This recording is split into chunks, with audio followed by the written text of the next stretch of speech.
tous et bienvenue dans Vue du Nîmes, le talk show de l'Université de Nîmes. Alors aujourd'hui, une édition un petit peu spéciale de notre émission, puisqu'elle est consacrée à la semaine olympique et paralympique, pilotée notamment par nos étudiants en STAPS. Alors comme vous le savez, pour cette édition, on vous a préparé un petit jeu concours. Vous pouvez encore participer, c'est sur la page Instagram de l'Université de Nîmes. Vous pourrez remporter une tablette et des places pour divers événements sportifs et culturels autour de Nîmes. Donc les lots sont là, ils seront mis en jeu à la toute fin de l'émission.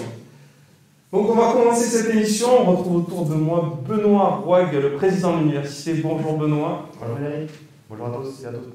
Merci d'être là. Donc, cette semaine de l'olympisme, valeur forte. Donc on porte aussi ça à l'université. Oui, les valeurs du sport de manière générale. C'est vrai qu'à cette période pré-olympique, puisque les Jeux olympiques d'hiver vont débuter très peu de temps. Et cette semaine qui a été un petit peu tronquée, mais on en discutera tout à l'heure, mais c'était important qu'on fasse cette émission aujourd'hui autour de ce thème. Merci. De l'autre côté, on retrouve Nicolas Leroy, le vice-président administration, finance et relations internationales de l'Université de Nîmes. Bonjour Nicolas. Bonjour Yannick. Alors on est prêt pour cette nouvelle émission. Vous nous parlez de quoi aujourd'hui dans l'émission?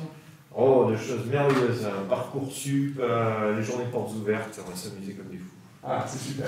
Et donc, toujours disponible sur la chaîne l'émission de Nicolas de mardi soir, Le Roi de l'Histoire, qui portait sur l'histoire de l'URSS, émission passionnante qu'on vous recommande bien sûr.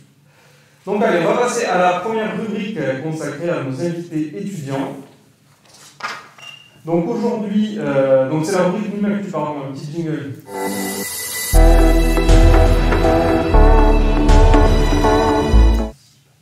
Merci. Alors aujourd'hui, on retrouve autour de la table avec nous, donc on a Théo Castellas, dit Théo le Croco. Bonjour Théo, bienvenue dans cette émission, merci d'être là. À côté de lui, le Croco masqué, oui, parce que oui, mesure. Peut-être en levant un petit peu la tête, on verra le masque à l'intérieur de la masque. C'est le crocodile. Ensuite, à côté, on retrouve Tristan Mazelier, donc les deux étudiants L de STAPS qui portent la SOP. De l'autre côté de la table, on retrouve Alizé de Michelis et Mathis Molines. Bonjour. Moline, pardon. Donc merci à tous d'être là. Donc vous êtes organisateur, porteur, chargé de l'organisation de la semaine olympique et paralympique à l'Université de Nîmes. Est-ce que vous pouvez nous expliquer un petit peu ce que c'est cette semaine olympique et paralympique et qu'est-ce qui est prévu? Alors dans le cadre de la semaine olympique et paralympique, donc, c'est la 6e édition cette année, on a décidé de mener un projet donc, avec les 60 étudiants STAPS de L2, donc, en section activité physique adaptée et aussi en management sportif. Ce projet, on l'a nommé Village des Jeux. Donc en fait, on a prévu de recevoir 1000 participants sur toute la journée. Donc, aujourd'hui, le jeudi 27, mais malheureusement, on n'a pas pu les recevoir à cause de la crise sanitaire. Donc on espère pouvoir peut-être réaliser cet événement plus tard dans l'année. Donc on a prévu pour cette journée 14 ateliers participatifs qui se distinguent en 3 thématiques principales. Donc, on a donné des codes couleurs pour pouvoir bien les différencier et que ce soit accessible pour les participants, à savoir le bleu, le rouge et le jaune. Et on a aussi la thématique vert qui elle est en lien direct avec la thématique de la SOP 2022, à savoir le sport pour l'environnement et le climat. Donc ces 3 thématiques, elles visent 3 publics différents. Donc le premier c'est la sensibilisation au handicap, on a appelé ça Handipool, qui vise un public de premier degré, on va savoir les écoles élémentaires. On a aussi ensuite une autre partie qui est destinée à la promotion de la santé, donc l'activité physique. On va présenter principalement l'activité physique et l'alimentation, qui sont 2 vecteurs principaux pour l'accès à la santé. Celui-ci est destiné à tous les publics, donc de l'université, les premiers et second degrés qui seront là lors de la journée. Et enfin, le groupe jaune, qui lui promeut les valeurs olympiques et paralympiques. Celui-ci destiné donc à un public du second degré, donc on va recevoir des élèves du lycée. Merci, merci. Et bonjour Luc dans le chat qui nous dit Bowser est de retour. Mario ne doit pas être loin. Effectivement, il est là, il est là. Et du coup, comment vous êtes répartis le travail entre vous? Certains ont été chargés de Oui, bah, du coup, on travaille avec les professeurs à l'université, tous les étudiants. On s'est répartis donc sur ces 3 thématiques-là. On a mélangé, il faut savoir qu'on a 2 options sur la fac au sein de STAPS. C'est le management sportif et l'activité physique adaptée. L'objectif, c'était de mélanger ces 2 options pour partager nos compétences, pour pouvoir justement accéder à cet objectif de sensibiliser aux valeurs de l'olympisme, d'accéder, de parler, de sensibiliser au sport santé. Et après, voilà, on s'est partagé donc ces 3 thématiques-là de manière à toucher un maximum de personnes lors de cette journée. Très bien, merci. Alizée, vous me disiez que vous avez un rôle particulier. Vous vouliez parler de la répartition des thématiques. Alors oui, du coup, moi je vais vous parler du groupe bleu. Donc, comme a dit Tristan, ça s'appelle le STAPS Andy Cool. Donc, c'est basé surtout sur l'école primaire, donc des CP jusqu'au CM2, dans le but de sensibiliser dès le plus jeune âge. Parce qu'à l'école, c'est vrai que le handicap, quand on dit handicap, c'est de suite le fauteuil, alors qu'il y a toutes sortes de handicaps. Ils vont proposer des ateliers participatifs sur la vie quotidienne. Vont proposer aussi des ateliers où on va pouvoir se mettre en situation de handicap visuel. Il va y avoir une initiation aussi au langage des signes. Et voilà. Après, en second, on retrouve le groupe rouge qui, lui, est basé sur la promotion de la santé et les activités physiques pour lutter contre la sédentarité. Donc, il y a aussi différents sous-groupes d'activités participatives, notamment un avec le jeu vidéo Just Dance. Il consiste à danser devant un pattern qui défile.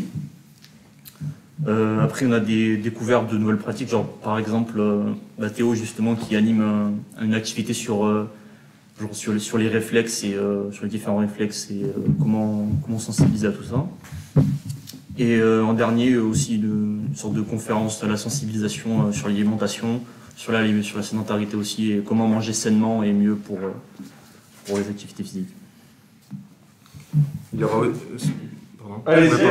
pendant cette journée aussi, il a été monté avec dans le cadre de la thématique de la SOP climat et environnement, avec le comité départemental olympique et sportif du département du Gard.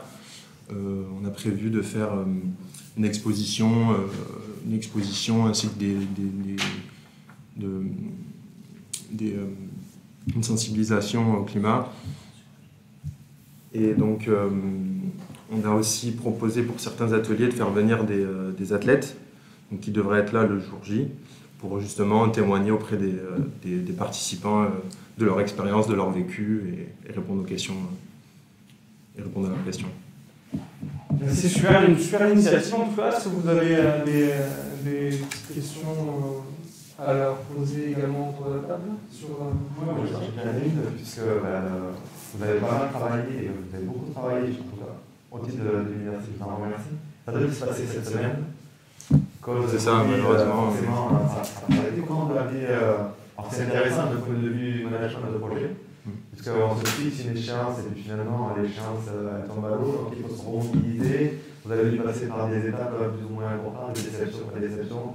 Comment vous avez géré ça de manière collective, individuelle? Ça m'intéresse de savoir un petit peu comment on peut rebondir quand on subit un petit peu ce genre de désagrément. On était un peu déçus parce que préparer tout ça pour que ça se fasse pas le jour J, c'est sûr qu'on est déçus. Mais après, vu qu'on sait, ça fait un moment qu'on est dans cette crise sanitaire, on avait prévu un peu que ça allait peut-être pas se faire le jour J. Après, le côté peut-être positif, c'est que ça nous a permis aujourd'hui de faire un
Mais tout va bien, ne vous inquiétez pas, elle n'était pas dispo pour faire cette chronique.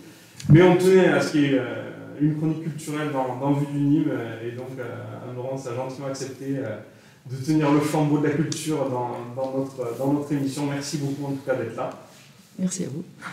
Et donc de l'autre côté de la table, on retrouve Tom Servière, notre inénarrable Tom, qui nous fera à 5 minutes son instant geek.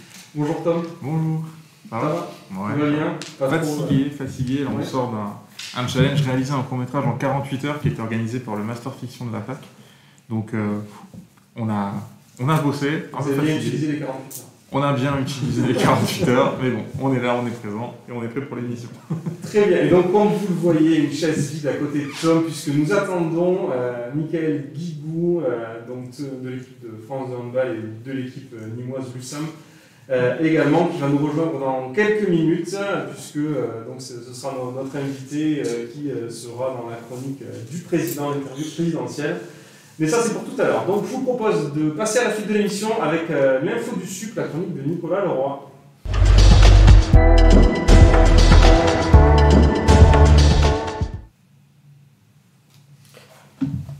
Alors, l'info du sup, on essaie de faire des choses qui sont en lien avec le moment. Alors, le moment, les lycéens et plus particulièrement les terminales le savent, c'est Parcoursup. En effet, la plateforme Parcoursup qui permet aux terminales de choisir, de déterminer les vœux d'accès au supérieur, c'est ouverte depuis une semaine. Et donc, je rappelle qu'elle est obligatoire pour accéder aux différentes formations du supérieur, à l'université ou autre d'ailleurs, pour tous les étudiants les lycéens qui vont passer le bac cette année, mais également pour les personnes qui sont en reprise d'études, qui ont passé le bac il y a quelques années et qui décident de rentrer dans le supérieur maintenant. Elle est également obligatoire pour les étudiants qui sont déjà dans le supérieur et qui veulent se réorienter avec une réorientation en première année. Donc attention à ça. Par contre, les étudiants qui seraient redoublants, eux, ne sont pas tenus de passer par Parcoursup. Ils restent inscrits dans la formation dans laquelle ils ont été inscrits et qui n'auraient pas validé du premier coup.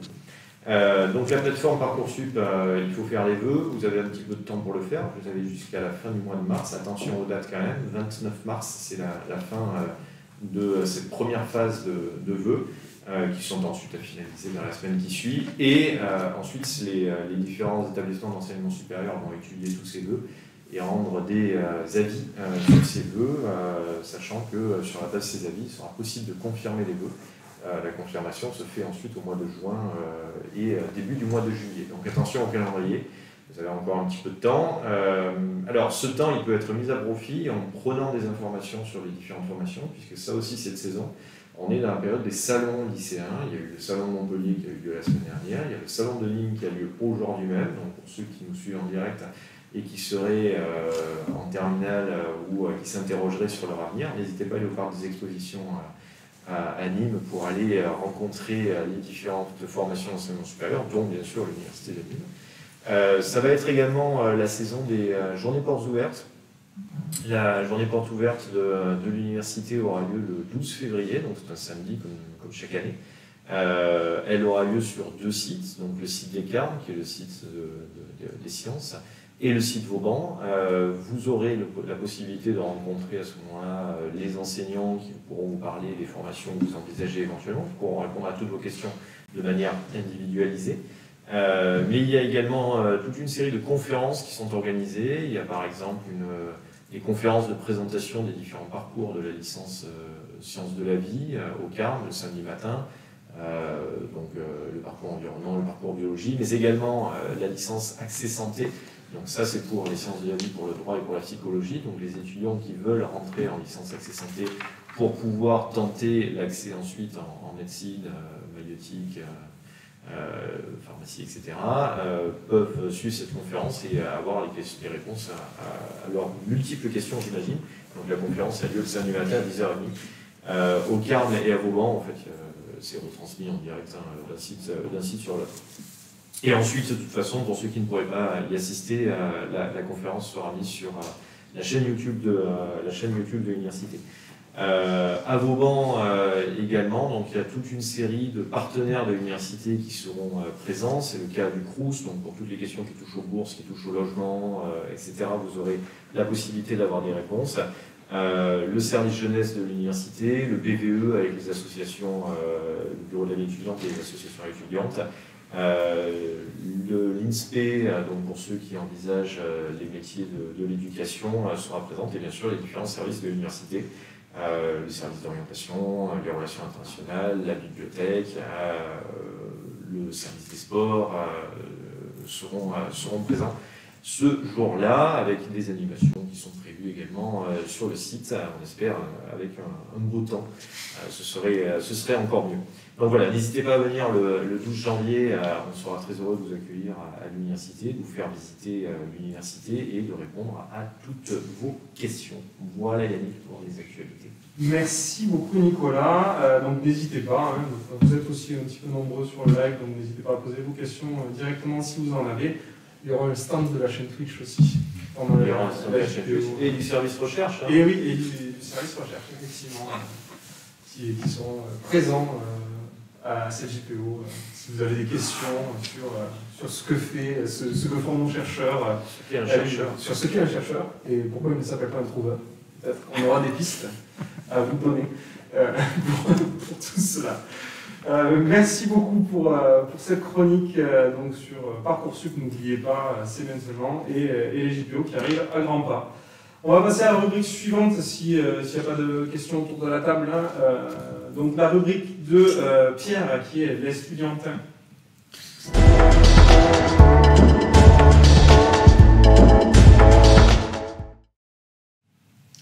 Eh bien, bonjour à tous, et petit changement de plan de dernière minute, je vais traiter du coup aujourd'hui de l'intérêt économique d'organiser les Jeux Olympiques sur son territoire. Alors comme vous le savez tous, Paris et la France accueilleront donc les prochains Jeux Olympiques d'été en juillet et en août 2024. En 2017, et c'était pour la première fois de l'histoire, le CIO a désigné 2 villes organisatrices en même temps pour 2 éditions des Jeux Olympiques par manque de candidature. En effet, donc en 2 ans, entre 2015 et 2017, Rome, Boston, Hambourg, Berlin, Istanbul et Budapest, en course pour l'organisation des Jeux de 2024, ont déclaré forfait. Ainsi, Paris et Los Angeles sont les villes désignées pour organiser respectivement les Jeux de 2024 et de 2028. L'an dernier, en 2021, le CIO a attribué à Brisbane, une ville australienne, le rôle de ville hôte pour les Jeux Olympiques de 2032, sachant que Brisbane était à nouveau la seule ville candidate. Alors souvent, il s'agit de la population qui s'oppose à l'organisation de ces JO pour des intérêts économiques, pour des raisons économiques, pardon. Une situation est inédite dans l'histoire des Jeux Olympiques d'été. Alors l'intérêt pour organiser les JO baisse-t-il? Les JO modernes doivent-ils se moderniser? Comment Paris 2024 relèvera ce défi? Pour cela, on va essayer de comprendre ensemble les intérêts économiques à organiser un grand événement sportif international comme les Jeux Olympiques, mais aussi de comprendre aussi la stratégie de l'organisation de Paris 2024. Mais du coup, accueillir les Jeux Olympiques, est-ce qu'on peut considérer que c'est toujours un mauvais calcul ou est-ce que c'est une vraie opportunité économique? Alors déjà, il faut bien comprendre que tous les 2 ans, donc les JO se passent tous les 2 ans, les JO rassemblent près de 15 000 athlètes pendant 2 semaines de compétition, les compétitions olympiques et les compétitions paralympiques. L'organisation de cet événement coûte cher, mais le pays organisateur compte sur des retombées économiques importantes. Mais comment est-ce qu'on arrive à mesurer? Est-ce qu'on a des indicateurs précis pour arriver à mesurer ces retombées économiques? Alors, précisément non, mais on se base par exemple sur des études prévisionnelles réalisées par le COJO, donc le Comité d'organisation des Jeux Olympiques, qui va lister les coûts et les retombées économiques attendues. Donc, dans les coûts, on a les coûts opérationnels, qui comprennent l'organisation, la sécurité des épreuves, les transports des participants, la restauration des participants et les salaires des membres du COJO. Il y a aussi des coûts de construction et de rénovation concernant les infrastructures sportives, comme les stades ou les piscines, mais aussi les infrastructures non sportives, comme les villages olympiques ou le centre média. En 3e lieu, il y a le coût d'aménagement et d'accessibilité, comme la construction de routes ou de nouvelles lignes de transport. Et quand on organise les JO, quand on est organisateur, est-ce qu'on essaie de tenir compte de tout, ou est-ce qu'il y a d'autres enjeux qui font qu'on oublie un petit peu? Alors non, justement, les organisateurs ne prennent pas tout en compte dans la liste des dépenses. Ils ne prennent pas en compte le démontage des sites, le nettoyage des infrastructures et la sécurité extérieure, qui sont considérés comme hors du périmètre direct des Jeux Olympiques. Pour les opposants à ces Jeux, ces dépenses doivent être prises en compte dans le budget prévisionnel, tout comme les dépenses pour finaliser les infrastructures dans les temps qui font gonfler systématiquement la facture. En moyenne, le budget réalisé est 2 à 3 fois supérieur au budget prévisionnel. Et on a quand même des retombées qui sont logiquement supérieures au coût attendu. Et est-ce qu'on arrive quand même à combler ce gap-là? Alors bien sûr, il existe de nombreuses retombées économiques, mais qui ne comblent pas systématiquement ces gouffres.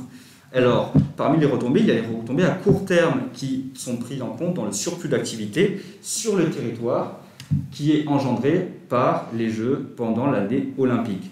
Ça comprend les dépenses des supporters et des spectateurs sur l'hébergement et la restauration, mais aussi la dépense des organisateurs sur la construction des infrastructures, temporaires. Il y a aussi les retombées à long terme qui sont situées entre 10 et 20 ans à partir de l'année d'attribution des Jeux Olympiques, qui est difficile à chiffrer parce que la part des JO dans l'augmentation du tourisme donc après un tel événement est difficile et compliqué économiquement, car il y a d'autres facteurs qui peuvent jouer.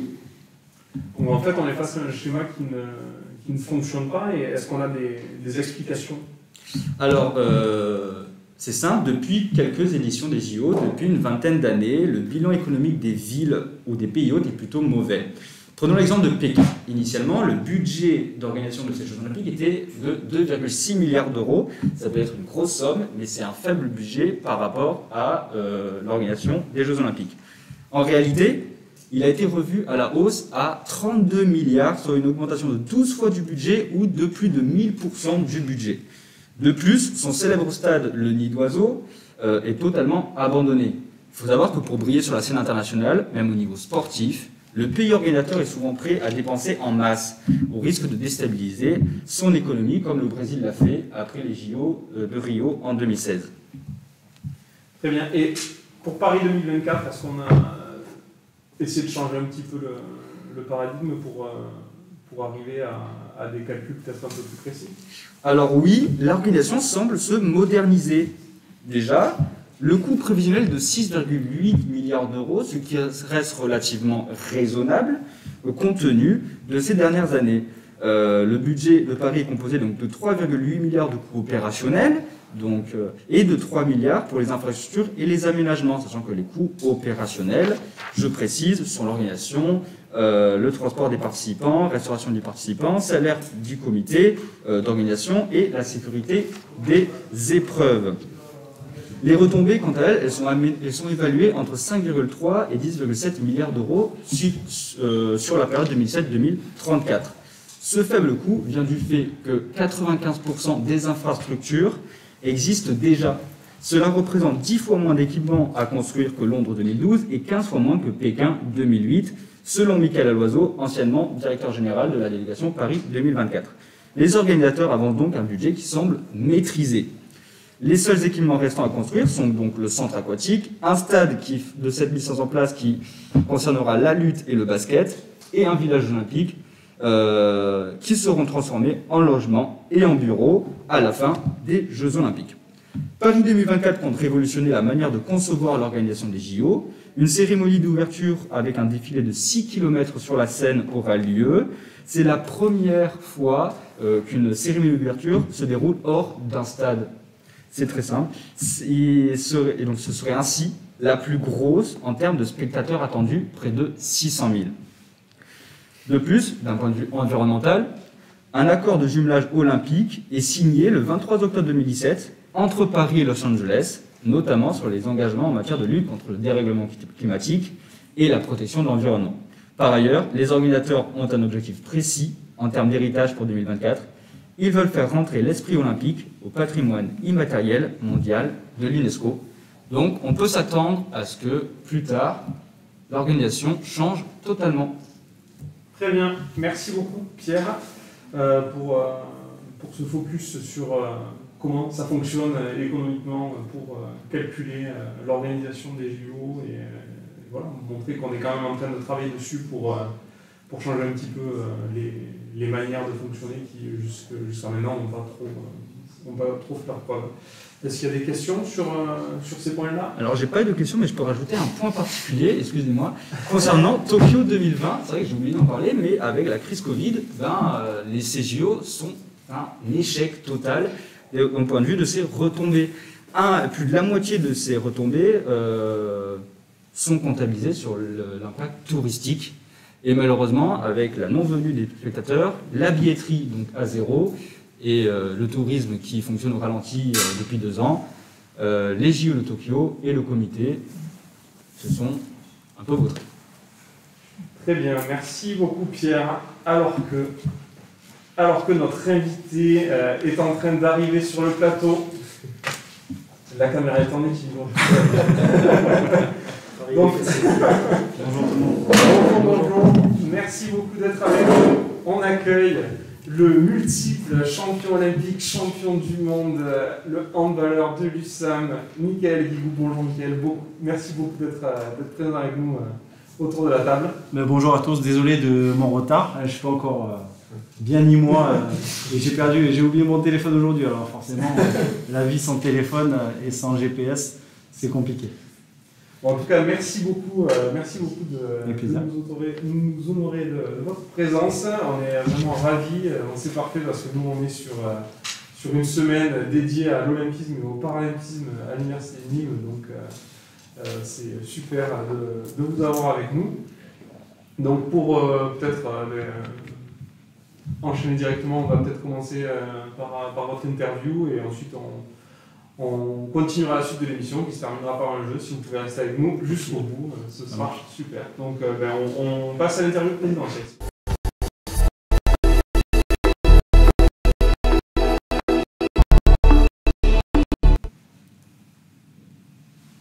Merci Yannick et bonjour et merci, un grand merci Mickaël de prendre ton temps. Parce que je crois que tu sors d'entraînement là. C'est ça. C'est ça, et donc en tout cas c'est vraiment super et pour nous c'est vraiment un honneur parce que, alors je vais le dire parce que c'est important, je vais essayer de ne pas oublier les choses et on l'a noté parce que c'est tellement énorme le palmarès de Mickaël Guigou. Là c'est un vrai exercice. Ouais, mais je suis obligé de le faire tout simplement pour que les étudiants, nos auditeurs mesurent la chance que nous avons de t'avoir sur ce plateau. Mais avant, il fallait que... J'avais préparé quand même une petite pique, mais finalement, ils ont gagné hier. Mais l'idée, c'était de faire de l'actualité. Mais j'ai tremblé. C'était dur. J'ai vraiment tremblé hier soir. Comment tu l'as vécu, ce match? Bon, c'est dur, en plus, c'est une compétition sous Covid, donc il y a des choses qui n'appartiennent pas qu'aux joueurs, et c'est vrai que là, depuis quelques jours, ils sont sans entraîneur principal, il y a un pivot qui s'est déclaré Covid, mais malgré tout, je pense que dès le début, je trouvais que la France et le Danemark, un peu comme sur la dernière compétition, étaient au-dessus.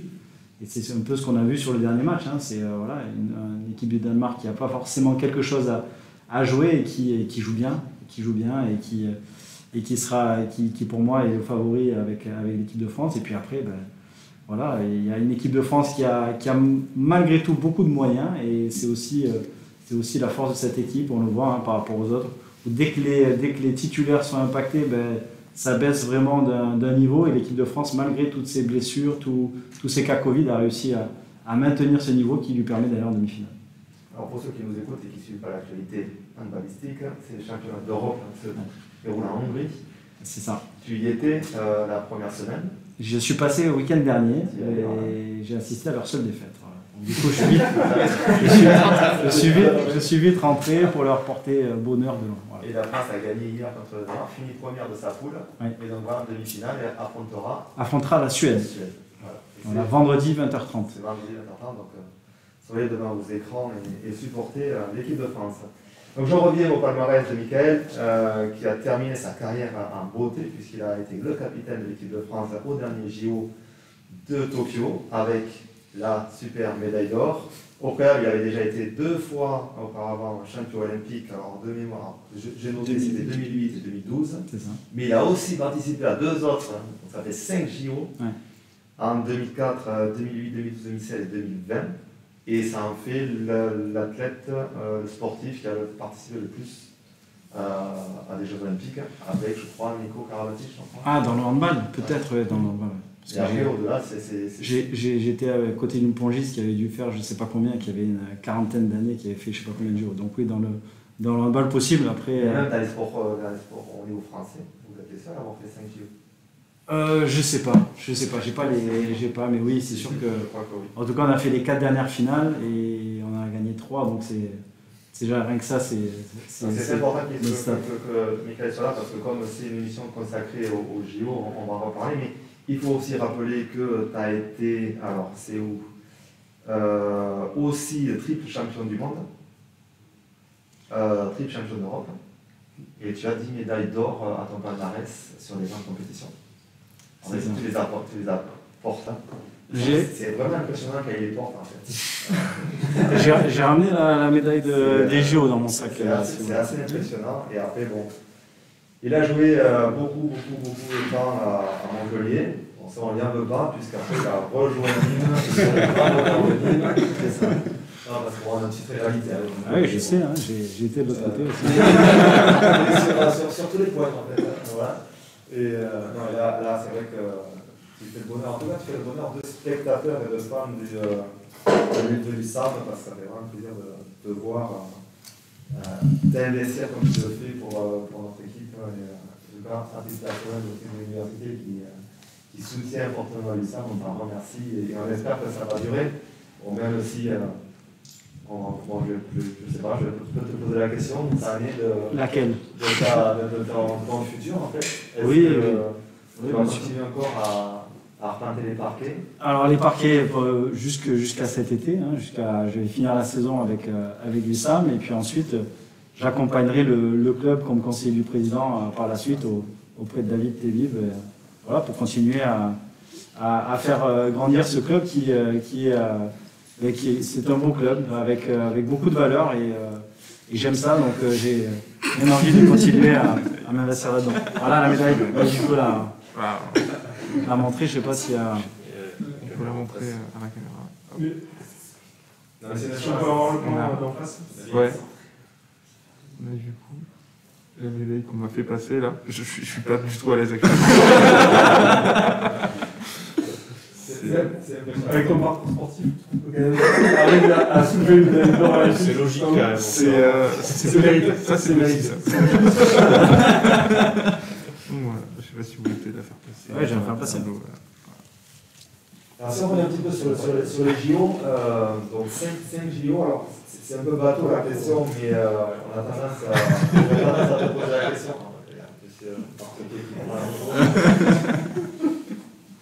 Ça poser la question, en fait, c'est difficile pour avoir été sportif. Est-ce qu'il y a une des émissions qui t'a le plus marqué? Allez-y, on n'est pas animal, incroyable. Si, c'est des animaux. Donc Je vais répondre à la question. Je disais, est-ce qu'il y avait une édition des JO qui t'avait marqué ou une sur laquelle tu t'étais le plus senti particulière et dans l'ensemble, est-ce qu'il y a un événement marquant? Parce que c'est vrai qu'entre 2004 et 2020, il y a pas mal de choses qui ont changé, tant au niveau sportif qu'au niveau sociétal. C'était sur des villes différentes. C'est intéressant d'avoir vu ton retour là-dessus. Les JO de 2004, déjà, c'est ma première compétition. Je n'avais pas fait de championnat d'Europe ou championnat du monde avant ce moment-là. Donc c'était pour moi un moment assez fou parce que c'est le Graal, c'est vraiment le moment que tout sportif, l'événement que tout sportif a envie de participer. Et en plus, on avait Jackson Richardson porte-drapeau. Donc on avait les médias, on avait beaucoup de médias par rapport à la notoriété de ce qu'était le handball à ce moment-là. Il y avait beaucoup de médias autour de nous. Un peu plus de pression, parce que l'équipe était championne du monde 3 ans avant, avec une belle équipe. Voilà, il y avait beaucoup d'objectifs. Et ça a été une grosse déception. Donc, parce qu'on s'est fait éliminer en quart de finale en finissant premier de la poule, donc on perd contre le 4e de l'autre côté. On était favoris et on perd avec beaucoup de douleur, parce que ça a été, voilà, les Jeux Olympiques, c'est 2-3 mois de préparation, c'est beaucoup d'investissement à la fois mental et physique. Et c'est vrai qu'en plus, que ce soit ma première compétition internationale, ça a été très dur. En plus, il y a eu pas mal de critiques un peu à l'intérieur. Voilà, j'ai vécu, on va dire, peut-être pour la première fois de ma carrière, un moment de crise avec tout ce que ça amène, hein, les médias, les critiques à l'intérieur, à l'extérieur. Donc ça a été pour moi une compétition très très particulière. Après, sur l'ensemble des Jeux Olympiques que j'ai disputés, ce qu'on retient au final, ça reste une compétition. Bien sûr qu'il va y avoir la cérémonie d'ouverture, cérémonie de clôture, qu'il va y avoir cette effervescence entre les athlètes, mais avant tout c'est une compétition. Et si on est là-bas et qu'on ne remplit pas ses objectifs, ben, on en devient triste. Et voilà, peu importe si le cadre était magnifique, l'important c'est avant tout d'atteindre ses objectifs. Et c'est vrai que 2004 ça a été difficile, et 2016 où on perd en finale contre le Danemark, ça a été très très difficile aussi, parce que pour moi on était favoris, on était au-dessus, on a raté notre finale, on n'a pas eu l'énergie nécessaire pour aller chercher ce 3e titre consécutif. Et au final, ce que la plupart des athlètes vous diront, c'est que il y a le cadre qui est beau, mais à un moment, quand on ne remplit pas ses objectifs sportifs, ça devient... tout s'assombrit autour. En fait. Il y a, entre 2004 et 2020, tu l'as dit un petit peu, il y a eu un phénomène au niveau du hand, même un petit peu avant, parce que vous aviez été champion du monde avant. Il y a eu une montée en puissance de la notoriété du handball. Ça aussi, au travers des différentes compétitions, comment on l'appréhende? C'est vrai que d'un sport, alors je ne vais pas dire inconnu, mais en tout cas très très peu médiatique, en fait c'est devenu presque l'affiche à un moment donné du sport collectif français. Bon, au-dessus du foot, en plus il y a eu des moments où le foot il a fait pas mal d'anneries, au-dessus du rugby, au-dessus du basket. Comment vous, en tant que sportif de haut niveau et avec une aussi grande longévité, toi tu as pu tout voir en fait de cette évolution? Ouais, bah, il y a eu vraiment une grosse différence entre la période 2004-2008 et 2008-2012, où on fait les Jeux Olympiques. Voilà, parce que tout à l'heure, je parlais surtout des moments et des mauvais moments passés autour des Jeux Olympiques, mais le moment le plus fort est certainement 2012, où les Jeux Olympiques se font à Londres. Et au final, nous, on est en train de tout gagner depuis 2006. Et là, on voit les supporters à la fois en nombre et à la fois la passion qui était avec eux, de nous supporter, de nous suivre de plus en plus de partout. Et on a vu ça, les retours aux aéroports, chaque fois qu'on rentrait d'une compétition, ça devenait de plus en plus fou. Et ça, pour moi, l'apothéose a été vraiment sur ces Jeux Olympiques où on n'était pas en France, hein, Paris 2012 avait été un échec, mais au final, en tant qu'athlète, ça a été vraiment une réussite parce qu'on était là-bas sans avoir la pression d'être en France. Mais par contre, on avait un soutien qui était incroyable, à 80-90%, c'était des Français dans la salle de 20 000. Et puis il y avait cette fierté d'être supporter de l'équipe de France qui gagne tout, voilà, de cette période des experts, où on gagnait tout, même si c'était difficile, mais on enchaînait les titres. Et vraiment pour moi, 2012, ça a été l'apothéose de ces experts avec cette victoire un peu en France en plus. Il y avait ma femme, mes amis, tout le monde pouvait venir et on a pu le partager vraiment, voilà, de manière très festive. Ensuite, au Club France qui était aussi rempli. C'est vraiment un très très fort moment, ça. Alors après, il y a les JO 2020 qui ont eu lieu en 2021, Tokyo, 100 personnes. Ça aussi, comment vous le vivez? Ouais, c'est un peu comme tout le monde, hein, dans la vie de tous les jours. Quand on fait son métier, là, rien qu'être entre nous avec le masque, on voit moins les sourires, on voit moins, voilà, il y a moins de vie, il y a moins, voilà, on s'éloigne un peu de ce qu'on aime et de ce pourquoi on aime vivre. Et c'est vrai que nous, quand on est sur le terrain, on se bat, quand on se prépare, on se bat pour partager ce moment avec le public, avec des émotions qui sont plus fortes.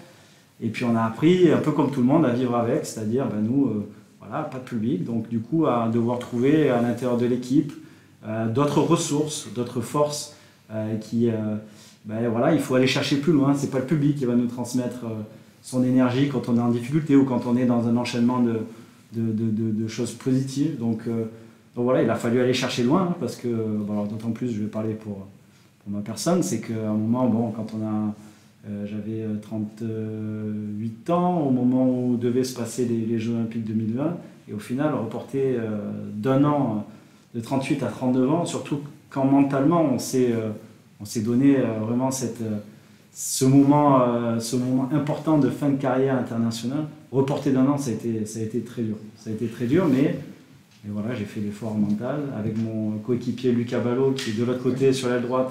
C'est un objectif aussi qu'on s'est fixé tous les deux. On a dit qu'on allait au bout du truc. Et on a été pour ça accompagné avec Guillaume Gilles aussi, hein, qui nous a donné toute sa confiance pour cette année en plus. Et on a été d'autant plus récompensé par cette médaille d'or. Et capitaine. Et capitaine aussi, oui, c'est vrai que... Non, mais c'est vrai que c'est aussi quelque chose qui m'a permis de mobiliser encore plus fort, de se servir des dernières compétitions. Le dernier titre était en 2017 en France, on a été champion du monde et on était là avec un groupe qui arrivait au dernier carré mais qui n'arrivait pas à exploiter complètement ses qualités et donc il a fallu aller chercher loin parce que c'était un peu un traumatisme de perdre en demi-finale à chaque fois. Donc voilà, mentalement aussi, il a fallu que j'essaie d'accompagner au mieux l'équipe, de trouver les bons mots, de trouver la bonne énergie, tout en pensant à moi aussi. Donc c'était un bel exercice. Ça n'a pas été évident et facile tous les jours, mais très très heureux d'avoir mené le groupe vers la victoire. J'ai plein de questions, mais tu vas m'arrêter. Juste signaler la gentillesse de Mickaël, parce que j'ai fait une grossière erreur. Qui était triple fois champion du monde alors qu'il est quadruple. Donc toutes mes excuses. Oui, non, mais ça, il ne m'a pas fait remarquer. Non, moi, ce qui est intéressant, et on a fait une conférence il y a quelques temps à l'université où Mickaël a eu la gentillesse de venir. Il y a un témoignage qui m'a marqué, c'est il y avait une personne dans l'assistant qui a posé une question en disant moi, c'était quelqu'un qui faisait du combat, je crois, et qui disait qu'il était blessé et que. Il se posait des questions sur comment il allait revenir, etc. Et il a une anecdote, j'aimerais que tu je ne sais pas si tu te souviens de la question. Ouais, c'est marrant parce qu'hier j'ai un journaliste, je vais avoir 40 ans demain. Donc du coup on revenait sur les 20 ans, il m'a dit bon, vous étiez à 10 ans, à 20 ans, à 30 ans, il y a 40. Et donc un peu à ce boxeur-là qui était blessé et qui ne savait pas de quoi l'avenir était fait, je lui ai dit moi à 30 ans, j'ai eu une pubalgie, j'ai eu...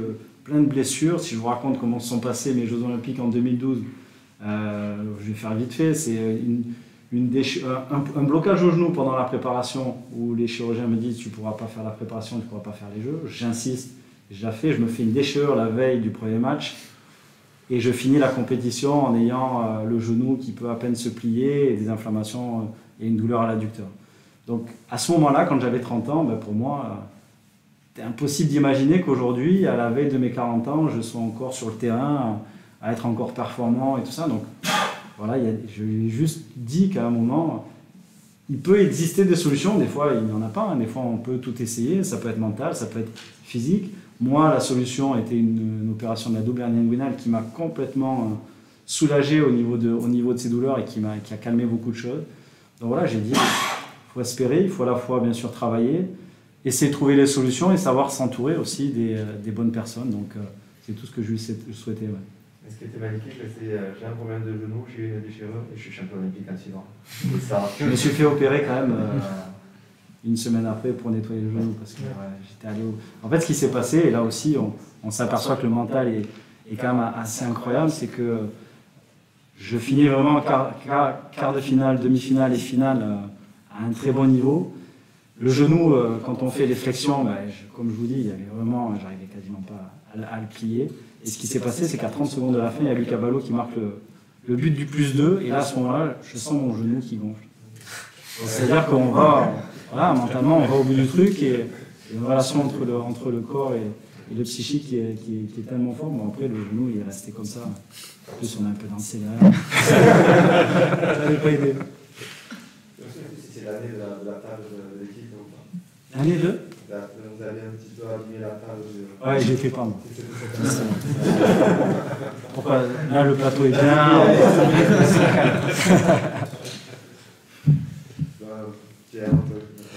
Moi j'ai une petite question oui, concernant les Jeux Olympiques de Tokyo. Claude Onesta n'était plus l'entraîneur.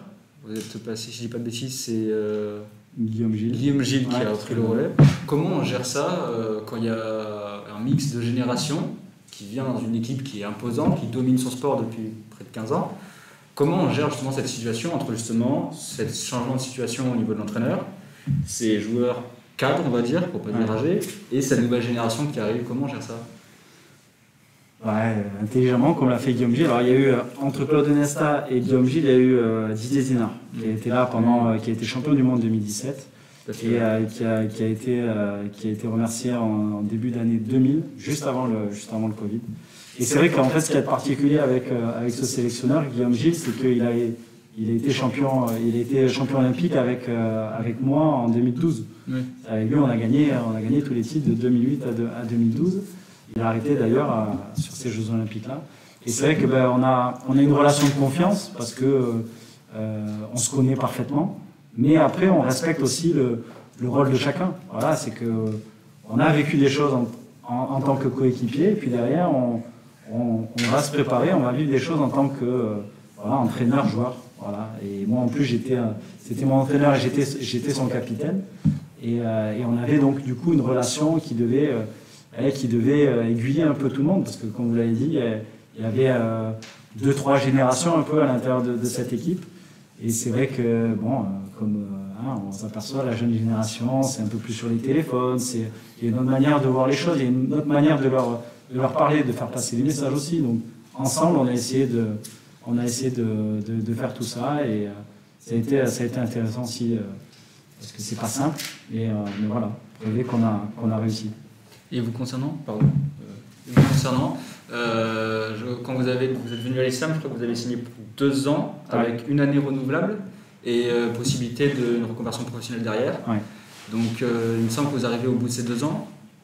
Là, je fais ma 3e saison. Ouais. Vous faites votre 3e saison. Ouais, j'avais signé 2 ans. Et ma question, qu'est-ce que vous faites l'an prochain et dans 2 ans, 3 ans, 4 ans? Enfin, qu'est-ce que vous allez faire? Où vous voyez à 50 ans?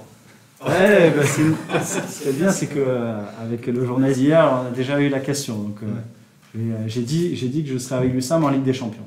Voilà. Parce que déjà, il va y avoir une rénovation de la salle d'ici 3-4 ans. Donc le club, ça va l'aider à pouvoir faire venir plus de sponsoring, un club qui grandit, qui continue à se développer. Donc voilà, il va y avoir un nouvel entraîneur aussi à partir de cet été. Donc voilà, essayer d'accompagner, comme j'ai dit tout à l'heure, je vais être conseiller du président, ambassadeur, aider voilà, vraiment au développement du club. Donc à 50 ans, je dis aussi que ma fille allait avoir vers 18 ans, donc peut-être me retrouver seul à la maison avec ma femme, donc d'autres choses à voir. Le coaching, ça te donne pas? Alors aujourd'hui non, parce que déjà au sein du SAM, les postes sont déjà occupés, donc je suis content presque que la question ne soit pas posée, parce que j'ai vadrouillé pendant 15-20 ans avec un rythme infernal. On a des compétitions tous les mois de janvier, que ce soit championnat du monde ou championnat d'Europe. Les Coupes d'Europe, chaque année, c'est des matchs tous les 3 jours. Et là, j'ai besoin un peu de me poser, donc j'accompagnerai bien sûr l'équipe quand les matchs seront à domicile. Mais quand ils partiront à l'extérieur, j'aurai un peu des week-ends en famille, et je suis très heureux de pouvoir profiter de ça aussi. Très bien. Et c'est extrêmement bien mérité. Ouais, c'est ça. C'est pas volé. C'est comme ce mois de janvier là où pour la première fois je fais une saison sans être en équipe de France. Ça fait plaisir de profiter de Noël, de profiter du Nouvel An. C'est vrai que vous avez un rythme quand même assez bien. Là, tous les 2 jours, 2-3 jours, là, ça joue. Mais en plus, quand on est en équipe de France et de handball, on va régulièrement au bout. Donc, c'est super. Il n'y a pas de vacances de Noël, donc on a le dernier match vers le 20-22 décembre. La reprise de préparation pour l'équipe de France est le 26 décembre, voilà, du 26 au 30. Et après le 2, on repart. Donc c'est vrai que c'est un rythme infernal, mais aussi on aime ça, et ça amène tellement aussi d'autres choses. Mais l'inconvénient, c'est qu'on laisse un peu sa vie de famille de côté. Dernière question, Yannick. Allez. Juste la dernière question pour savoir comment tu vois la suite pour l'USAM, parce que nous, ça nous intéresse aussi, puisque fin d'année hyper compliquée avec un nombre de blessés jamais vu ça. Ouais. Et pourtant, vous avez réussi à se qualifier en Coupe d'Europe et finalement avoir une place dans les 6 premiers, je pense. On est 5 ou 6, je sais plus. On est 6e ou 7e, je crois, en championnat, mais on est toujours à la lutte pour les places en Coupe d'Europe. Et on est premier de notre poule en Coupe d'Europe. Voilà, on a essayé de se battre avec les moyens qui étaient les nôtres. Moi aussi, j'ai rarement connu une saison avec autant de blessés, autant de difficultés. Mais c'est comme ça. Aujourd'hui, en plus, le championnat est très relevé. Il y a beaucoup de bonnes équipes. Et il faut s'accrocher. Donc, on n'est pas forcément dans les meilleurs moyens pour aller chercher une place en Coupe d'Europe cette saison. Mais malgré tout, on est encore là et on va travailler et on compte sur le public parce que la jauge repasse au maximum. Donc, on est très, très heureux de ça. Et on va avoir besoin du public, besoin de tous les soutiens pour faire la meilleure deuxième partie de saison. Aujourd'hui, bien sûr que la place en Coupe d'Europe, c'est quelque chose d'important qu'on veut.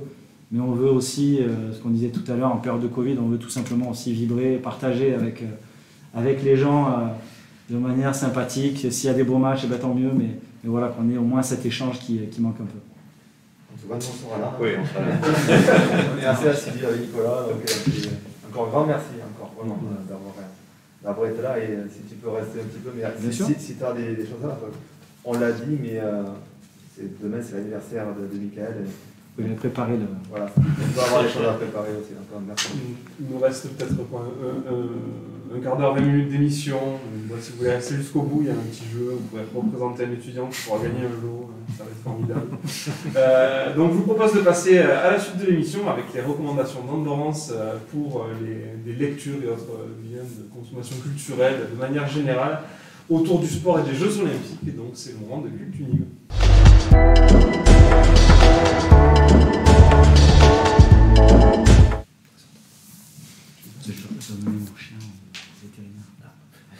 Merci.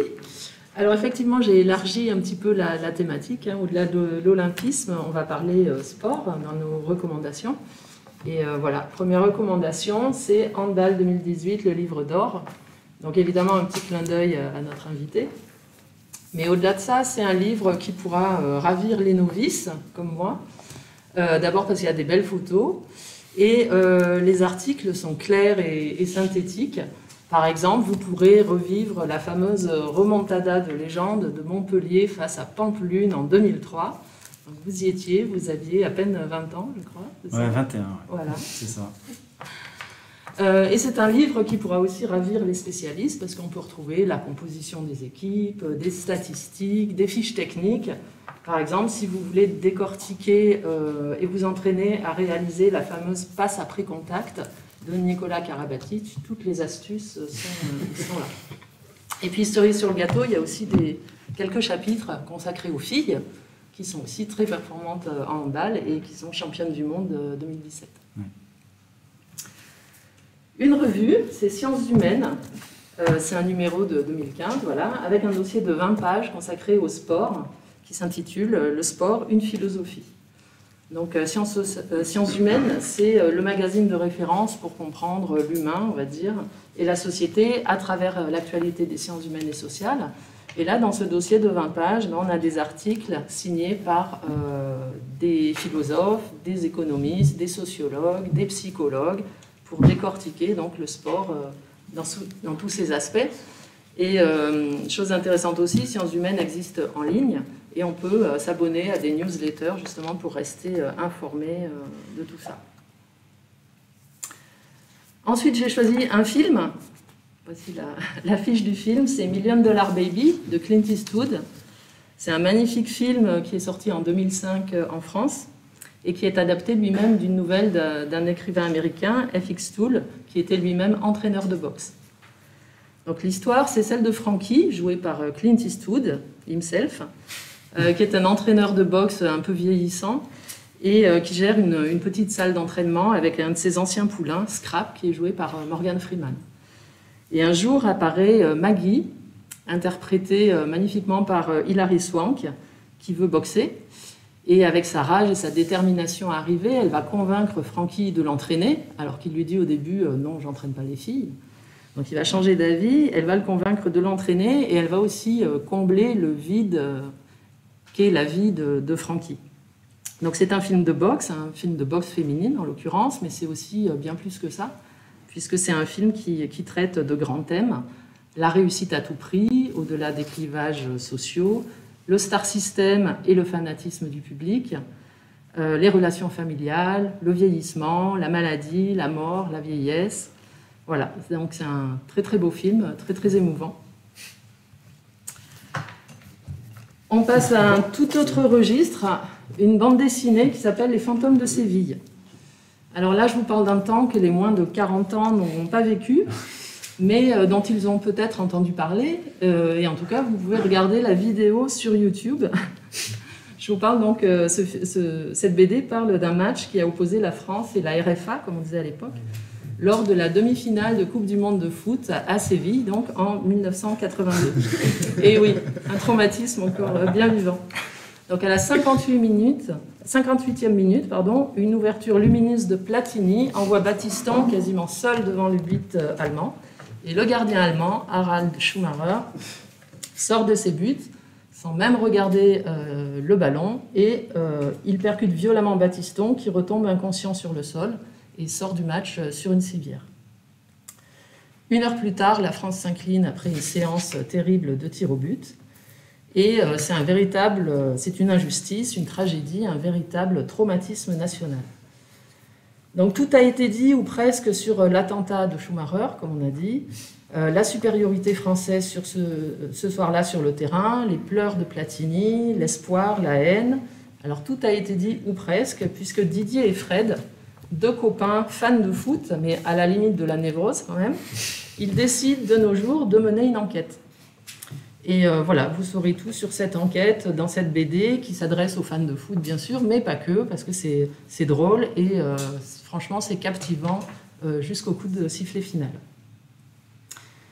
Et enfin, pour terminer, je vais vous parler d'un podcast qui s'appelle « Tu veux une médaille ?» Donc, on vous pose pas la question, Miguel, vous en avez plein. Donc, c'est un nouveau podcast par Clément Lefebvre, qui est podcasteur pour Eurosport, et qui répond aux questions sportives. Alors des questions simples qui relèvent davantage de l'anecdote, mais qui sont fondamentales. Par exemple, pourquoi la balle de tennis est jaune? Pourquoi le ballon de rugby est ovale? Pourquoi le football se joue à 11?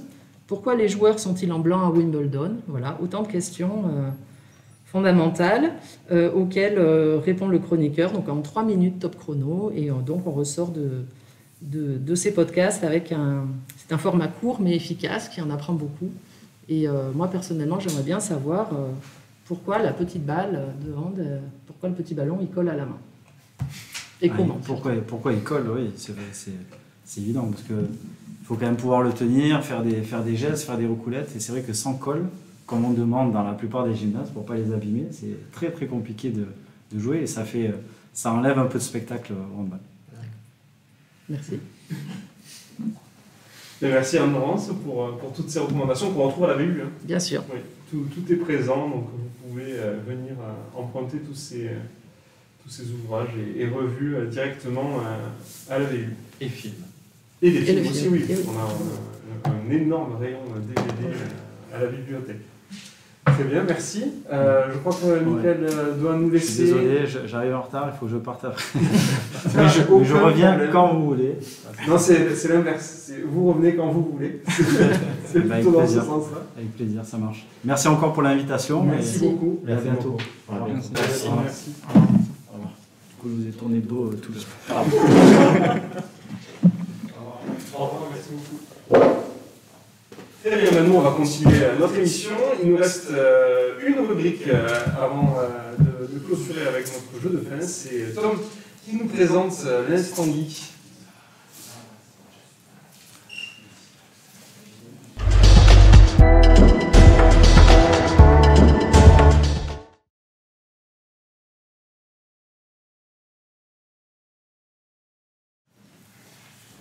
Oui, merci Yannick. Donc du coup, aujourd'hui pour l'instant geek, forcément on parle de sport et d'olympisme, donc je me suis dit que j'allais vous parler de sport sur Internet, de sport sur Twitch notamment. Parce que c'est vrai que quand on parle de Twitch, une plateforme qui a grandi avec le jeu vidéo, qui a une culture qu'on qualifierait de culture geek, parfois dans le sens péjoratif du terme, on ne s'attend pas forcément à y retrouver du sport. Donc du coup, j'ai voulu vous présenter quelques éléments. Alors ce que je vais vous présenter, c'est des événements ponctuels qui ont eu lieu. C'est pas des émissions régulières. Il faut savoir que sur Twitch, il y a énormément de choses, énormément de contenu. J'ai dû faire des choix. Donc je vous recommande très rapidement des émissions, des chroniques régulières qui arrivent toutes les semaines, voire tous les jours pour certaines. Évidemment, n'hésitez pas à aller voir des chaînes comme First Team ou la chaîne de Rivenzi qui a de temps en temps des émissions, qui a régulièrement des émissions consacrées au sport. Mais aujourd'hui, on va parler d'un streamer qui est un des tauliers de Twitch, qui est présent depuis très très longtemps sur Internet, sur Internet, c'est Domingo. Alors Domingo, c'est un streamer qui a commencé en faisant principalement du jeu vidéo, mais qui aujourd'hui a énormément diversifié son contenu et propose différents événements régulièrement. Donc dans les événements récents, je vais vous en présenter 3. Donc tout d'abord le Big Nine. Le Big Nine, c'était un événement caritatif qui a été organisé dans le cadre de l'opération Run for the Oceans, qui est une opération en fait durant laquelle chaque kilomètre de course parcouru, les associations participantes et les entreprises participantes s'engagèrent à enlever 10 bouteilles d'une plage. Donc c'est une opération qui a servi à nettoyer les plages et sur laquelle on a retrouvé plein d'invités, des streamers, des youtubeurs, des influenceurs qui ont tous couru chacun pour essayer d'engranger des kilomètres, d'engranger des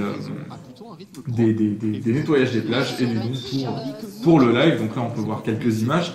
Autre événement toujours par Domingo qui a eu lieu l'an dernier et qui était assez impressionnant, assez fou à voir, c'était un événement à Roland-Garros, un match qui a été organisé directement sur le cours Philippe Chatrier, avec, comme vous pouvez le voir, des tennisman que vous reconnaîtrez certainement.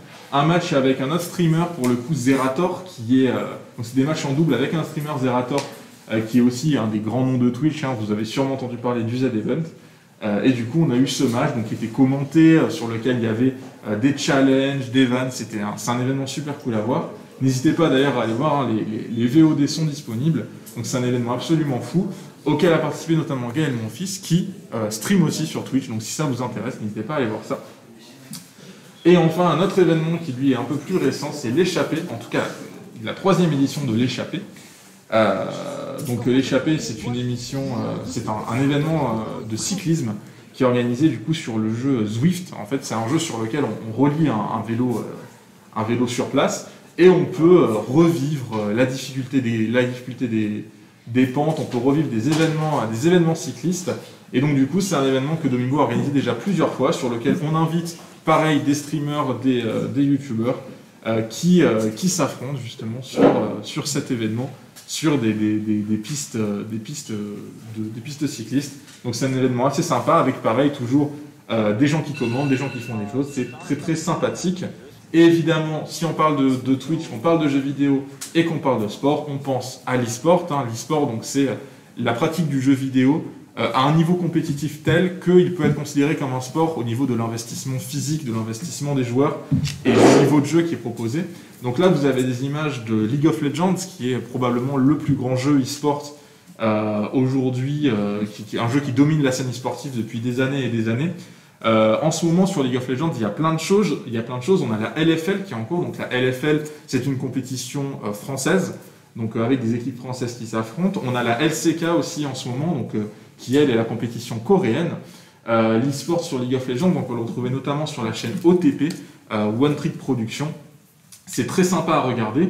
Alors évidemment, League of Legends n'est pas le seul jeu. Selon ce que vous aimez, il y a sûrement de l'e-sport un peu sur tout. On peut parler notamment de Super Smash Bros, qui est un jeu familial. Je voulais en parler parce que l'an dernier a été organisé l'Ultimate Wanted 3, une compétition sur Smash Bros, qui a eu lieu à la Maison du Handball en France, justement. Donc c'était pour faire un petit clin d'œil à l'invité. Enfin, dernier élément, je voulais vous parler d'une pétition qui a été proposée lors des derniers... juste avant les derniers Jeux Olympiques, une pétition, alors évidemment parodique, qui demandait à ce que Yu-Gi-Oh!, le jeu de cartes, devienne une discipline olympique. Alors, ça n'a pas été le cas, évidemment, mais la semaine dernière, des geeks du monde entier ont eu le plaisir de voir sortir de manière un peu surprise, au milieu de la nuit, ils ont sorti le jeu Yu-Gi-Oh! Master Duel, un simulateur en ligne qui permet de jouer à ce jeu de cartes légendaire. Alors Yu-Gi-Oh! c'est un jeu de cartes à jouer, à collectionner, qui existe depuis maintenant plus de 20 ans, qui est toujours présent, qui a aussi une scène compétitive. Et là, c'est le premier jeu en ligne qui se veut compétitif, qui est officiel. Donc les gens peuvent découvrir ça. N'hésitez pas à y jeter un œil, c'est très sympa. Mais juste petit warning pour les gens qui regardent et qui potentiellement y jouent dans la cour de récré. Le jeu a beaucoup changé depuis. C'est un jeu extrêmement complexe à apprendre et extrêmement complet. Donc voilà, n'hésitez pas à regarder ça. C'est un jeu très sympa. Il y a plein de streams dessus. Et si jamais vous voulez reprendre et que vous ne savez pas trop quoi faire, n'hésitez pas à aller voir sur YouTube. Il y a plein de tutoriels, plein d'idées, plein de decks. Donc c'est très sympa. Voilà pour cette semaine, j'ai été un peu long, désolé. Merci beaucoup Tom, ça a permis aux personnes autour de la table d'aller discrètement se faire prendre en photo avec notre invité et de ne pas le faire sur le plateau parce que c'est pas une bonne idée. Merci beaucoup. Est-ce que toi tu as signé la pétition pour... Bien sûr, évidemment. Je me doutais, mais je pose la question. Très bien, merci. Donc nous allons pouvoir passer au jeu. Donc vous avez pu jouer sur Instagram pour remporter donc le lot qui est une tablette qui se trouve juste derrière moi. Donc le tirage au sort des 6 noms a été réalisé. Donc c'est Olivier Scianaggi qui nous a rejoint autour de la table, enseignant en STAPS et qui donc détient les noms tirés au sort. Donc, Olivier, je te propose de te laisser distribuer les noms à chacun des participants. Voilà. Non, mais moi je joue pas. moi je pose des questions et je me moque des gens qui ne connaissent pas les réponses. On saura le jouer un jour. Oui. Je vais le faire la question. Très bien. Pourquoi pas. Je vous laisse peut-être donner les noms des personnes qui sont tirées au sort. Alors, moi j'ai eu Ilona CT. Ken Toucan. Je crois que c'est Ken Toucan. C'est ABT 27. Théo Géderski, qu'on connaît. Et Negitsune. Très bien, Madame Laurence. Kaoula 120, pardon. Kaoula 120.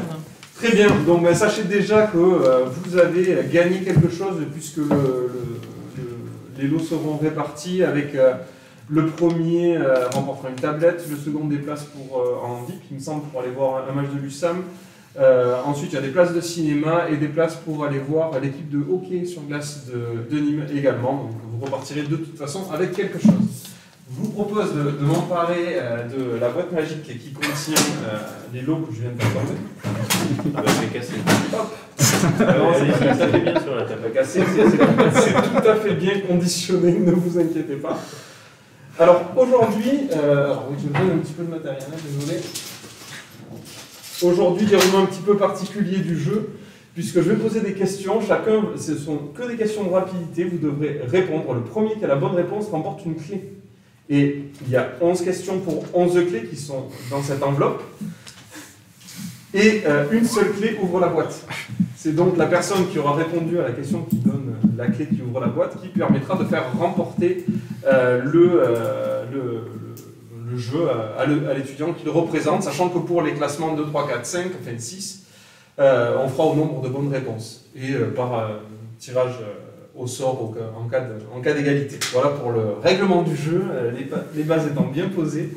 Je vais pouvoir commencer ce quiz qui portera bien sûr sur le sport et l'olympisme.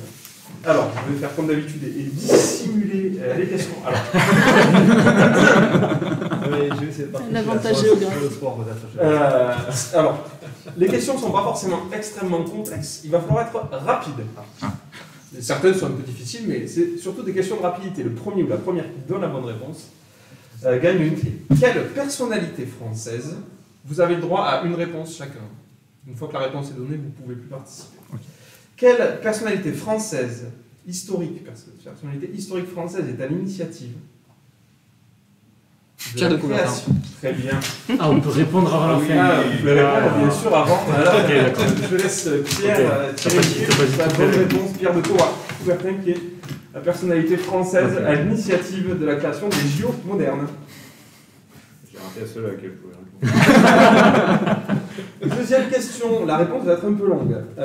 Pourquoi y a-t-il 5 anneaux olympiques? C'est les 5 continents. Il me semble que la première réponse vient de Nicolas. C'est parce qu'il est plus près. Le son est arrivé plus rapidement à mon oreille, effectivement. Mais il me semble que les 5 couleurs plus le blanc font, qui représentent l'ensemble des drapeaux de tous les pays du monde. Oui. C'est tout à fait le cas, j'ai même la citation originelle de Coubertin. Le drapeau olympique, on le sait, est tout blanc, avec au centre 5 anneaux enlacés, bleu, jaune, noir, vert et rouge, l'anneau bleu en haut et à gauche, à côté de la hampe. Ainsi dessiné, il est symbolique, il représente les 5 parties du monde unies par l'olympisme, et ces 5 couleurs, d'autre part, reproduisent celles de tous les drapeaux nationaux qui flottent à travers l'univers de nos jours. C'était tout à fait ça. Donc une clé pour Nicolas. Moi, techniquement, la réponse Ce c'était n'était pas la question. C'était exact. Ce n'était pas la question. Comme on l'a écouté jusqu'à la fin, ce coup. Je suis très mauvais joueur. À 3 ans près, depuis quelle année existent les Jeux Olympiques modernes? 96, 1896. 1896. Moi j'ai entendu 96 avant et c'est la date exacte. C'est 1896. Et on te rappelle la règle, ce n'est pas parce que tu auras toutes les clés que tu ouvriras la boîte. Que ce soit bien clair. Si elle a toutes pour Ezine. Ouais. Moi je fais ça arbitre. Alors, combien de sports, je ne parle pas des épreuves, combien de sports étaient au programme des JO de 1896 à un près? 23. 11. 14. Bonne réponse. C'était 10. Oh, j'ai dit la vérité. Oui, mais si j'avais dit 9. Oui. Il aurait dit encore. T'as pas dit 9? Il a répondu avant. Ah oui, ça, ouais. Là, il y a un truc qui marche pas. Pourquoi? J'ai pas compris. S'il avait dit la bonne réponse. C'est une question de rapidité. Oui, mais s'il avait dit la bonne réponse, c'était bien. Mais il a dit 10. Il a dit 11. 11 au lieu de 10. Donc, il À avait un près. Oui, mais il n'avait pas la bonne réponse. Eh ben, la bonne réponse, c'était 9.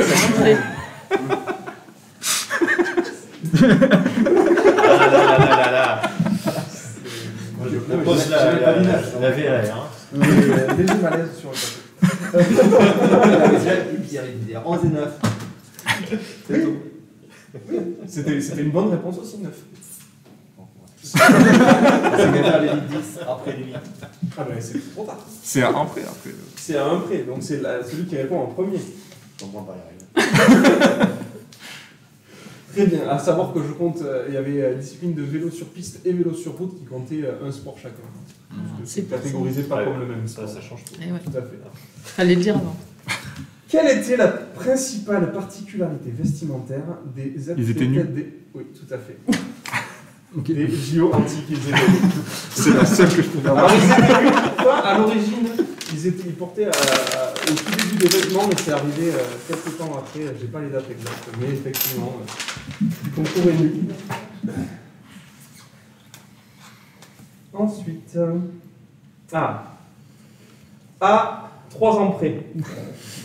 C'est bon ou pas? Les JO d'hiver et d'été avaient à l'origine lieu la même année. 1992. 24. 1992. 1992. Parce que t'as fait la fin, mais la fin. La question, c'est à partir de quelle année ça a été décalé? Ah, d'accord. Très bien, c'est 92. Donc là, c'est le final.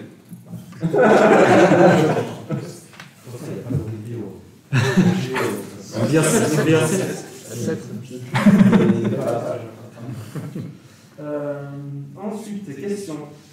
Les JO de 2020 ont été reportés pour cause de Covid. D'autres JO ont connu des reports, toujours pour la même raison. Laquelle? Une Guerre. crise. La guerre. Tout à fait. Je ne sais pas qui a répondu en premier. Anne-Laurence ou moi. Et c'est les dates? C'est de Londres, je crois. Crise politique. 44. Pendant la guerre, il y en a eu 3. Il y a eu 1916, 1940 et 1944 pour les guerres mondiales. Moi, je ne sais pas, j'aurais dit Benoît, mais je ne suis pas sûr. Donc, je vous laisse. Et en France, on n'a pas techniquement la possibilité de faire un replay pour écouter. 2 heures.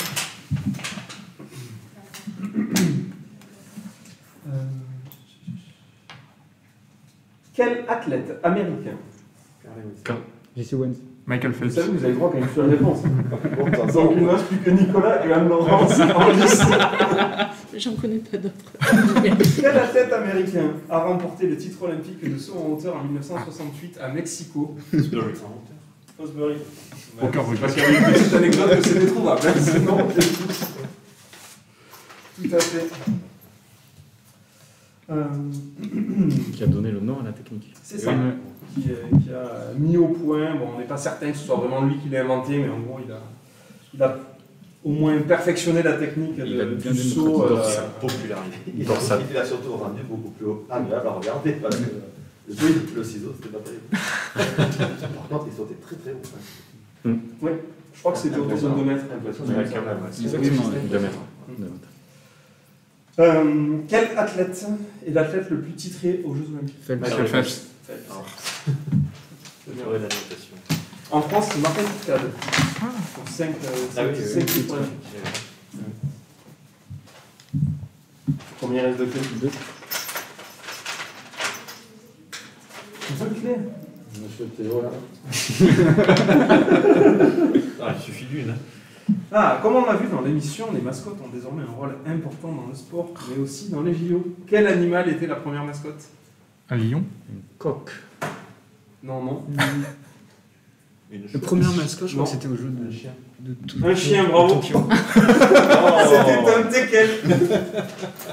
Ah, c'est presque un lion. Je savais.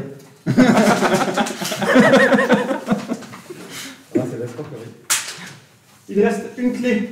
Je vous propose pour la clé de réaliser un petit défi pour la dernière clé. Le défi.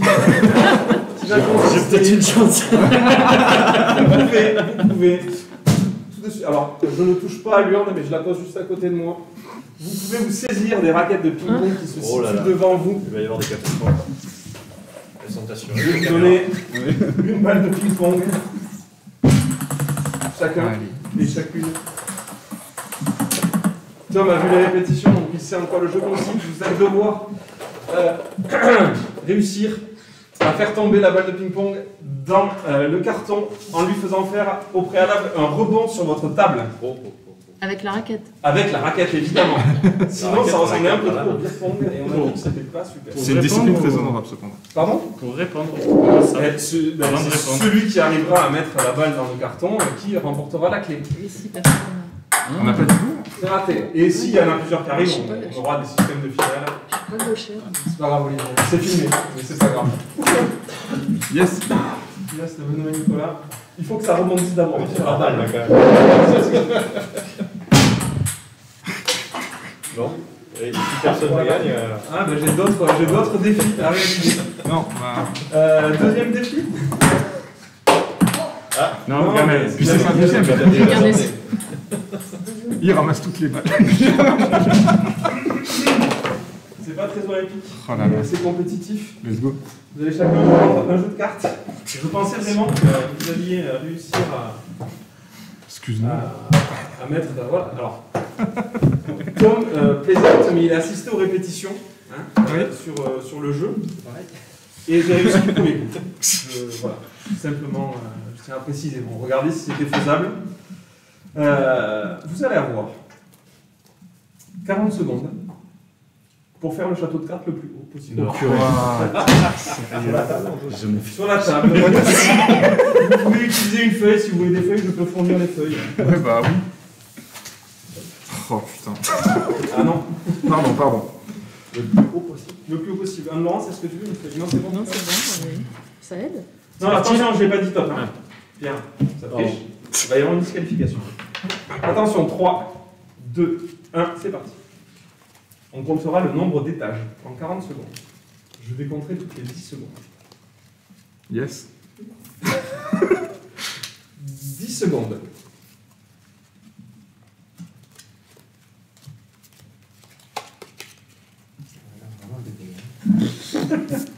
« 20 secondes. Oh, je suis doué, moi. Meilleure épreuve de tous les temps. 30 secondes. Les cartes sont tordues. Plus que 10 secondes. Les cartes sont neuves. Je les ai ouvertes devant tes yeux tout à l'heure, comme c'est pas de mauvaise foi. Et 40 secondes. Top. Je valide. Je valide Olivier, qui a été filou, puisqu'il a posé le tas de cartes, toutes ces cartes. C'est le plus haut. En pyramide, et c'est donc effectivement le plus haut. Ces cartes comme ça s'est écoulé après le timing. C'est un entresol. Donc c'était validé. Donc Olivier a droit à la dernière clé. Oui. Et Olivier, voilà, une escroquerie, d'autant que la performance au ping-pong C'est la a été performance. Exactement. Fallait que je me rattrape. Donc pas bien nickel.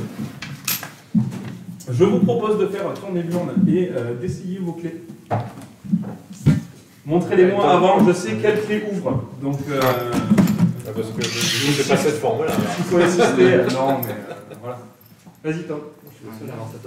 Il faut dévisser pour ouvrir. Je sais pas, faire essayer dans les deux sens. Peut-être qu'il faut Dans tous les Elle cas, rentre j'ai même pas pas. l'impression. si elle rentre pas, c'est pas la peine. Elle rentre sans trop forcer. Ouais. Désolé. Gardez vos clés pour qu'on ait le nombre de clés. On fera le décompte du nombre de clés après l'émission. On va vous faire. Mais sachez, pour tous ceux qui ont participé, que vous avez gagné un lot de toute façon. C'est pas moi. Attention, le suspense est à son comble. La tension est palpable sur le plateau. On n'a pas le droit de casser la serrure pour ouvrir. C'est pas moi non plus. A priori. Non, c'est raté. Donc il y a que la clé qui n'est pas comme les autres. Donc, Oh bravo, félicitations. Ça fait aussi de Est-ce que tu peux rappeler le nom de l'étudiant qui représente Théo Jezerski. Félicitations Théo. N'hésite pas à te manifester directement, on te remettra ton lot. Du coup, pour le compte de clé, Tom, une. Olivier 3, Nicolas 2, Benoît 3 et Laurence 1. Donc voilà, on a noté les comptes et on fera le classement. Merci en tout cas à tous d'avoir regardé, merci de nous avoir suivis. Merci aux équipes, merci à Nabil pour la réalisation, merci au service communication pour toute la gestion autour. Merci à vous autour de la table, merci d'avoir participé. On se retrouve le mois prochain pour une nouvelle session. Merci pour l'organisation et l'animation. Allez, à très bientôt. Au revoir tout le monde. Au revoir.